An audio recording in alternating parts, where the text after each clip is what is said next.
Good morning. Today's daf is daf Lamed Ches. We're going to begin Lamed Zayin Amud Beis at the bottom. The last thing we were discussing is when a Eved Kechavim, when a goy actually purchases another goy. So it's not like by a yid that he owns the goy, he owns the Eved Kanani, but rather he only owns the Maisi Yadav. So now the Gemara says we're holding the Omer Rish Lakish. It's the second to last line on Lamed Zayin Amud Beis. The Omer Rish Lakish says, "Minayim le'eved kichavim shekanas eved kichavim." The Maisi Yadav. Where do we know that when a goy buys another goy, he's only acquiring his Maisi Yadav? Shenemar, as it says, "V'gam b'nei hatishavim hagorim imachem mehem tiknu," which means that, and also of the children of the strangers who live with you, mehem tiknu. Now, the words mehem tiknu are extra. From here, they learn out atem kainim mehem, and only a yid can buy a goy hem mikem, but not if a goy if a goy buys from a yid, they do not own the goy. Not only that, veloy hem kainim mizeh, as well, they cannot acquire each other as slaves. Now, Shlagish says, Yochel la'yikne zeh, you would think that they should not be able to acquire each other. So when it says, Yochel la'yikne zeh, ha'amis le'hem kainim zeh mizeh. What do you mean, Yochel? You just said that they cannot acquire. So, the Gemara says, Hachik Omer, le'hem kainim zeh mizeh l'gufi. What they mean is that goyim cannot acquire each other with regards to the slave himself. Now the Gemara asks the question. One would have thought that they shall not be able to acquire each other as slaves, even for the rights of his labor. So Amris Kavachemer. My answer is, I can tell you a Kavachemer. Goy Yisrael Kaina, if a goy can acquire a yid for the rights of his labors, as the Torah says clearly, goy lekol shekain. How much more so when it comes by a goy to a goy? For sure, he could be able to be kaina. So the Gemara says, "Ve'ema." Maybe when could a goy acquire another goy is only bekaspa, so in regards to money, because Rish Lakish learns that a goy can acquire another goy from a kavachemer, from a goy who acquires a yid. Just like a goy acquires a yid with money, the pasuk says mikesev miknasei. So to akum was kaina from another akum with a goy with money. Avo bechazaka. What about with a chazaka? Maybe a goy cannot acquire another goy with a chazaka. We're talking about the kinyanim in regards to kesef. Who says that chazaka works? Now, the way Rava explained before, that the goy who is captured and now he acquires him, he could acquire him with a chazaka. In other words, he's machzik this goy after the Odin was miyayish. So Amar Papa, so Papa says, Amun umayev taru b'sichin. Amun and Mayev became purified through the conquest of Sichin, which means that after the conquest of Sichin, the land that had belonged to Amun and Mayev was considered property of Sichin, because the Yidden were not allowed to actually conquer Amun and Mayev. But now that Sichin conquered Amun and Mayev, so it's like the Yidden getting a hold, when they conquered Sichin, they were able to take hold of Amun and Mayev. So just like they were able, although they were not permitted to, like we said, we're not able to conquer Amun and Mayev, same thing over here, a goy can acquire a slave by taking possession, a chazaka of this captive. So the Gemara says, Ashkechan goy, you found a mucker for a goy acquiring a goy through chazaka. Goy Yisrael minol. And from where we know that a goy can also acquire a yid through chazaka, minalan diksiv vayesh mimenu shavi, as it says, and they took of them captive. This teaches us that even a yid is acquired by a goy through chazaka, as in the case of the Mochama. Now the Gemara says, Omer Rav Shemin bar Abba, Omer Rav Yechanan. Rav Shemin bar Abba says in the name of Rav Yechanan, Eved shebarach min beis ha'asurim. If you have a slave who escaped from prison, so a slave who escaped from prison, Yatza lecheirus, he goes free. So, in other words, a slave who is in prison and now he escaped from prison, so he's no longer under the subjugation of his owner, and as we assume that the owner was miyayishim.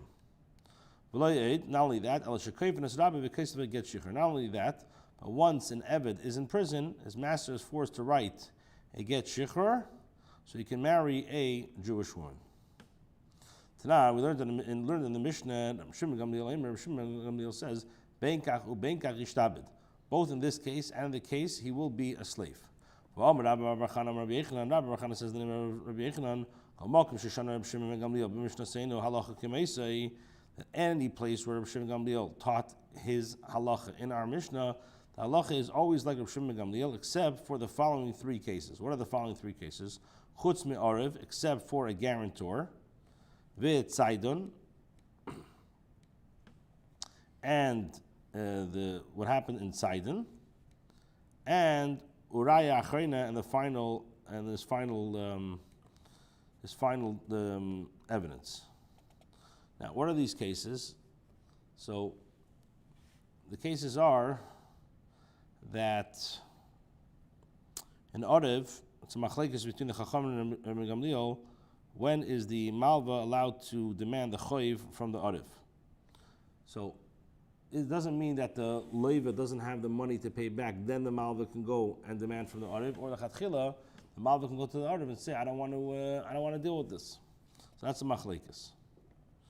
So when we say Orev, the halacha is that he only can go back. It's a machlekes in Baba Basra. He only can go back once he knows the Leiva can't pay himself. Now, what's the case of Tzayden? Tzayden speaks about a get that was given in the city of Tzayden, which the Gemara in Daf Ayin Daled is going to explain that. And the last raya is the last thing that we said is the raya achrena. That's a machlekes Shimon and Gamliel in regards to when they bring a raya to be mahapich the psak din of a beis din. After the beis din paskins, can he go now and bring a raya to change the verdict of the psak? So in these halachas, that's not going to be like Rabbi Gamliel. What do we see from here? According to Rabbi Yochanan, the halacha is in accordance with the opinion of Rabbi Shimon Gamliel in the Mishnah here, as it's not part of the three cases, and this contradicts what Rabbi Yochanan cited above concerning a slave who, we said Rabbi Shimon Gamliel says, we said that, Rabbi Yochanan said that Eved Shabar based on a certain Yartzum L'Cheres. We see that halacha is like Rabbi Shimon Gamliel, Benkach or Benkach, doesn't matter what the purpose of why the guy was free, Ishtabadi always goes back to the Eved. So the Gemara says, Bishleim ala Abaya Mela, according to the opinion of Abaya, Maikil ala Hailifna Yish. He establishes the Mishnah as referring to a slave who was redeemed before the owner was miyayish. And that's why Shimon Gamliel holds that a redeemed slave is not freed, as Allah is in accordance with his reason. And the statement that Rabbi Yochanan said that a slave who escapes from prison goes free, that's the Achad Yush. So there's no steer between the two statements of Rabbi Yochanan. El Rava, but according to the opinion of Rava, who said, the Amar Achad Yush, who said that the Mishnah here is referring to a slave who is redeemed after the owner already was disappeared. Kasha Rabbi Yochanan. So now it's going to be a stira of Rabbi Yochanan and Rabbi Yochanan, because Rabbi Yochanan, he ruled against the opinion of Shimon Gamliel, as he holds that a slave who escapes Beis Hasurim is free, and Rabbi Yochanan over here, which rules that the halacha is in accordance with Rabbi Yochanan and Shimon Gamliel. So it can't work both ways. So the Gemara says, Amalach Rav will tell you, Time Amai, what is the reason that a slave who redeemed is not free? Mishum de Chizkiah, because of what Chizkiah says, like we said before, that perhaps slaves are going to go allow themselves to be captured by Goyim in the hope that they would be redeemed and freed. So Hashta Liktala Masan Avshei, however, in the case of one who escapes from prison is different, because the concern of Chizkiah doesn't really apply.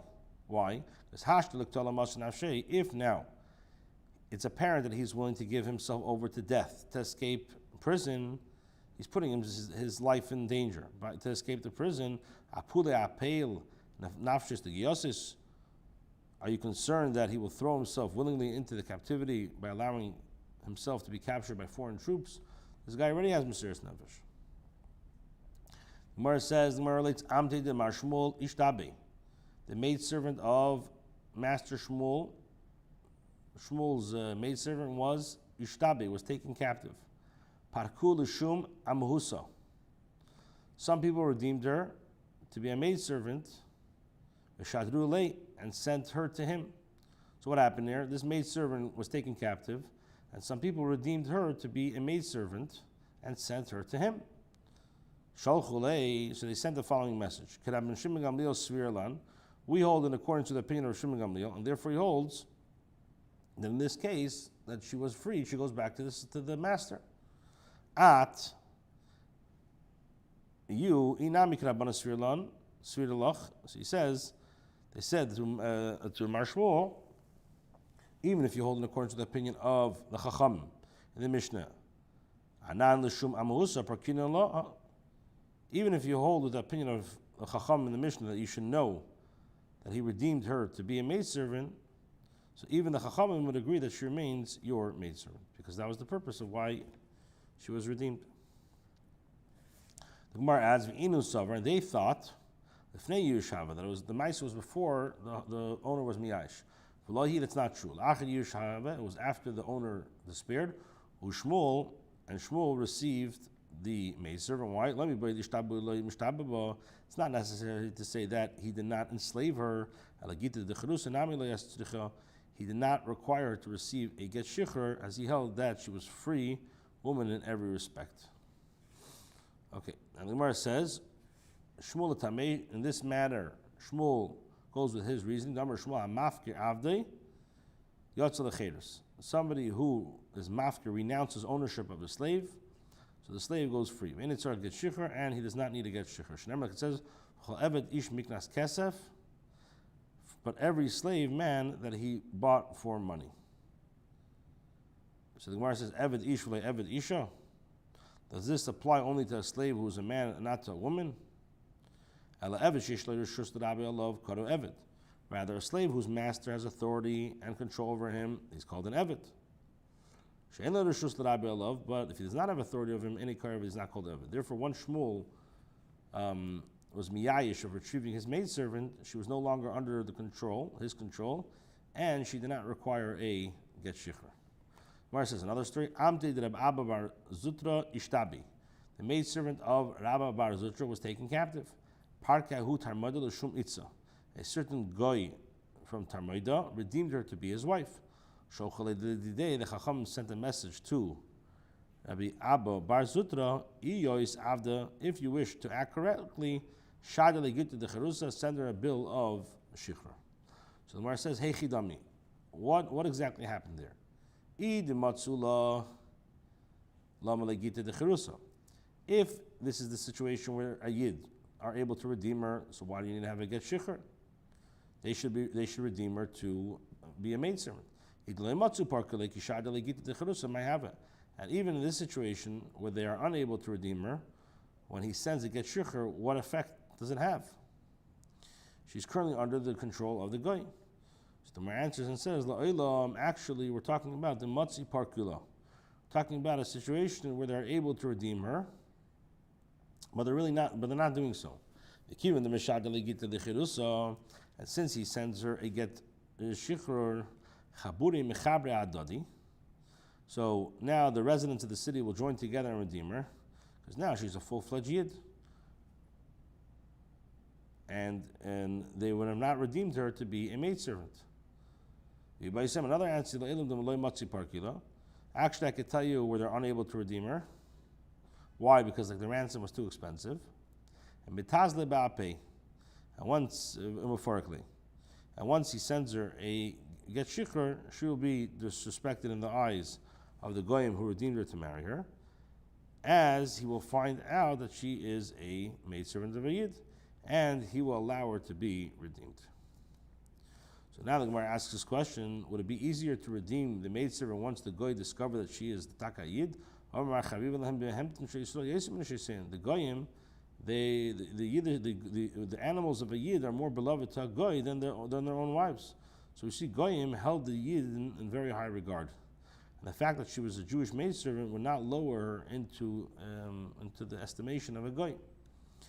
So where it says, Hani Mila B'tzina, this statement applies only concerning privately. Privately, the Goyim loved the Yidden more than the Nishisan. However, for Hesya, however, publicly, Zila, Buhu, Milsa, they disrespect the Goyim, the Yidden. And a Goy would not marry the maidservant of a Yid. Where it says a story, Ahu Amsa Dahava Mipumpadisa. There was a certain maidservant in Pumpadisa, the have a Koma Abdi Ba Inoshi Isura. There was a maidservant in Pumpadisa with whom people were performing prohibited acts with her. And her master was unable to prevent this. So what happened? Omar Abaya says, Ilav the Omar of Yudam Rashmul, Kamashachar Abdi Iver Basei, have a koifni le'lemora. So Abaya said, if not for the fact that Rabbi Yehuda said that anyone who frees a slave violates the mitzvah, as it says, violates the mitzvah asay, I would force her master to write, have a kofna le'lemora, because of the Gittin Daf, I would force her master and he would write a get shikhr, enabling her to marry Yid, which would ensure that she would stop performing these promiscuous behaviors. Ravina says, he says, in this case, even Rabbi Yehuda concedes that it's permitted to free her due to the Isser matter that others violate. And Abaya does not hold that one cannot free her mitzad Isser. There was a story with a woman who was owed half, there was a shifcha that she was half free and half not free. She was owned by two partners. And the Beis Din forced her to the other one to free her.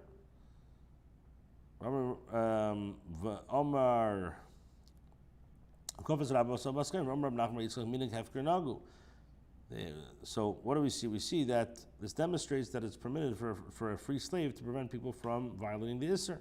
It says, could you b'chlal compare the cases?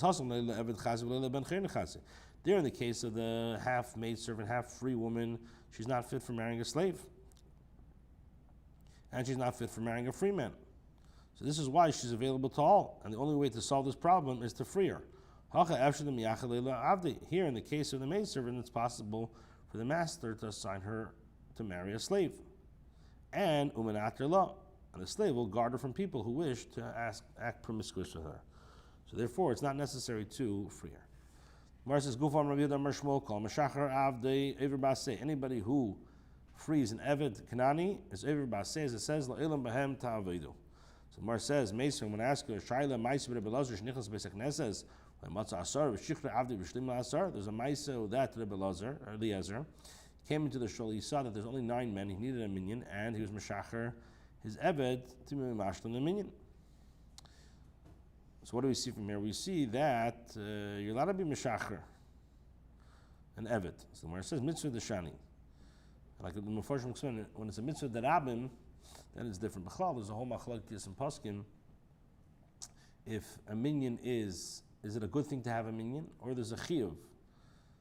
From the Alter Rebbe comes out that there's a chiyuv to have a minion, and one of the proofs are from this Gemara that we see that Rebbe Elazar shenichnas v'leimatza asada, he was meshacher. How is he able to be aver and asay if it's only a minig tev to have a good minion, to have a minion? So from here's a raya that it's a mitzvah. It's a machlekes on the Rambam, the Tur.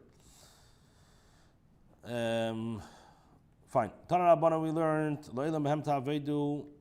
It says of them you should work them. The shus, the Rebbe Shmuel, Rebbe Kiva Emer Cheva.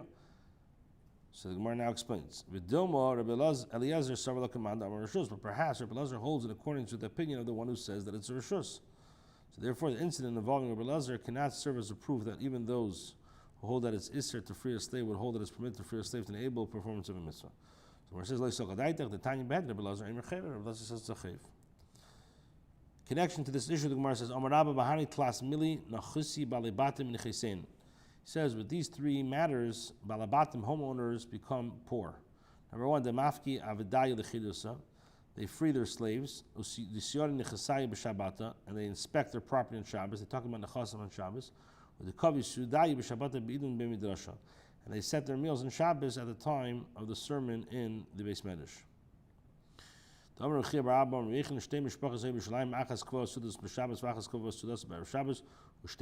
says that there was a story of two families in Yerushalayim, one that said its meal on Shabbos and one that said its meal on the eve of Shabbos, and both of them were uprooted. One family was uprooted because they caused the bittul of Teda, and the other was uprooted because by eating their meal on Shabbos, on Erev Shabbos, they did not properly distinguish between Shabbos and Erev Shabbos. Some people learn that they had their main meal on Shabbos, Shabbos and not during the day, because during the day, that's when the main meal is supposed to occur. Amar Rav.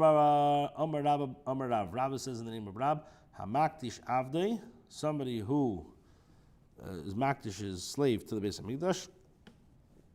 Yotzel Lecheros, slave goes free. My time. What's the reason? Kufe le Kaddish. He did not Maktish the slave himself. A slave cannot become Maktish as a korban. The Dmei, also if you see only the regards to the monetary value, also like Amr, Am Kaddish Gomer. If you're going to say that he was Maktish the monetary value, that he was Maktish to Beis Hamikdash, like the owner said, the owner pledges to give the value of the slave to the Beis Hamikdash, his owner did not say this. Therefore, it must be said that his slave should be in Am Kaddish, meaning that the slave should be free and become a Yid. Yosef Amar Rav, Yosef said the name of Rav, Hamafkir Avdei, somebody who is Mafkir's Eved, Yotzel Lecheres goes free. Manda Amar Makdish, the one who says Makdish Kol Shekei Mafkir, the one who says that one who's Makdish's slave, how much more so the one who is Mafkir, because maybe he meant for the money. They asked a shaila. In both cases where the slave is free after the hefker, or after the owner renounces his ownership or makdish it, the question is, tzarich get shichur or tzarich? Does he require a get shichur or not? Tzarich get shichur. Amar Rabba says, we raised an objection from the Brisa to our halacha that Rav said that one who is makdish a slave frees him. A person who is makdish all his possessions, the Beis Hamikdash, and amongst them there were slaves. The temple treasurers are not allowed to free them, but they sell the slave to others. And these others then free them. Rabbi says, I say, even the slave himself, he gives his monetary value and is free. Because it's like that, as if the Beis Hamikdash treasurer sold him to himself. So what do we see from here? We see that the act of being makdish from a slave does not free him. The Gemara says, you're asking a shaila on Rav. Rav Tana, who Rav himself is a Tana, and he can argue on the Brisa. Now the Gemara raises another objection from the Brisa to the opinion of Rav. Tashma, ach kol chedim me'adam. Come here. Tashma, ach kol chedim me'adam. It says, notwithstanding no dedicated thing. Elu avada v'shichois v'aknan.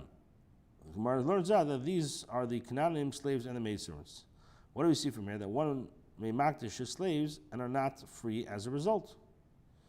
Here we're talking about where he said explicitly Demei. Yehochi, where it asks if so, then idach nami d'amar l'demei. Then why not say that the other brisa also is in a case where one explicitly said that the slave is makdish with regards to the money? Why is it necessary to answer that Rav disagrees with the brisa? So the Gemara answers and says, Yehochi, if this is so, that the brisa is referring to a person who said that the slaves are makdish only with regards to the monetary value, then why does the brisa state that? Why does it say that the temple treasurers are not allowed to free them? The treasurers, what are they doing in this discussion? They would never be able to free slaves, as the slaves were never actually makdish. Furthermore, it says that they may sell the slaves to others, and other people can take them out free. What are they doing in this discussion? You're not allowed to free the slaves. So the Gemara says, if we're talking about money, what does it mean that he's selling it to him?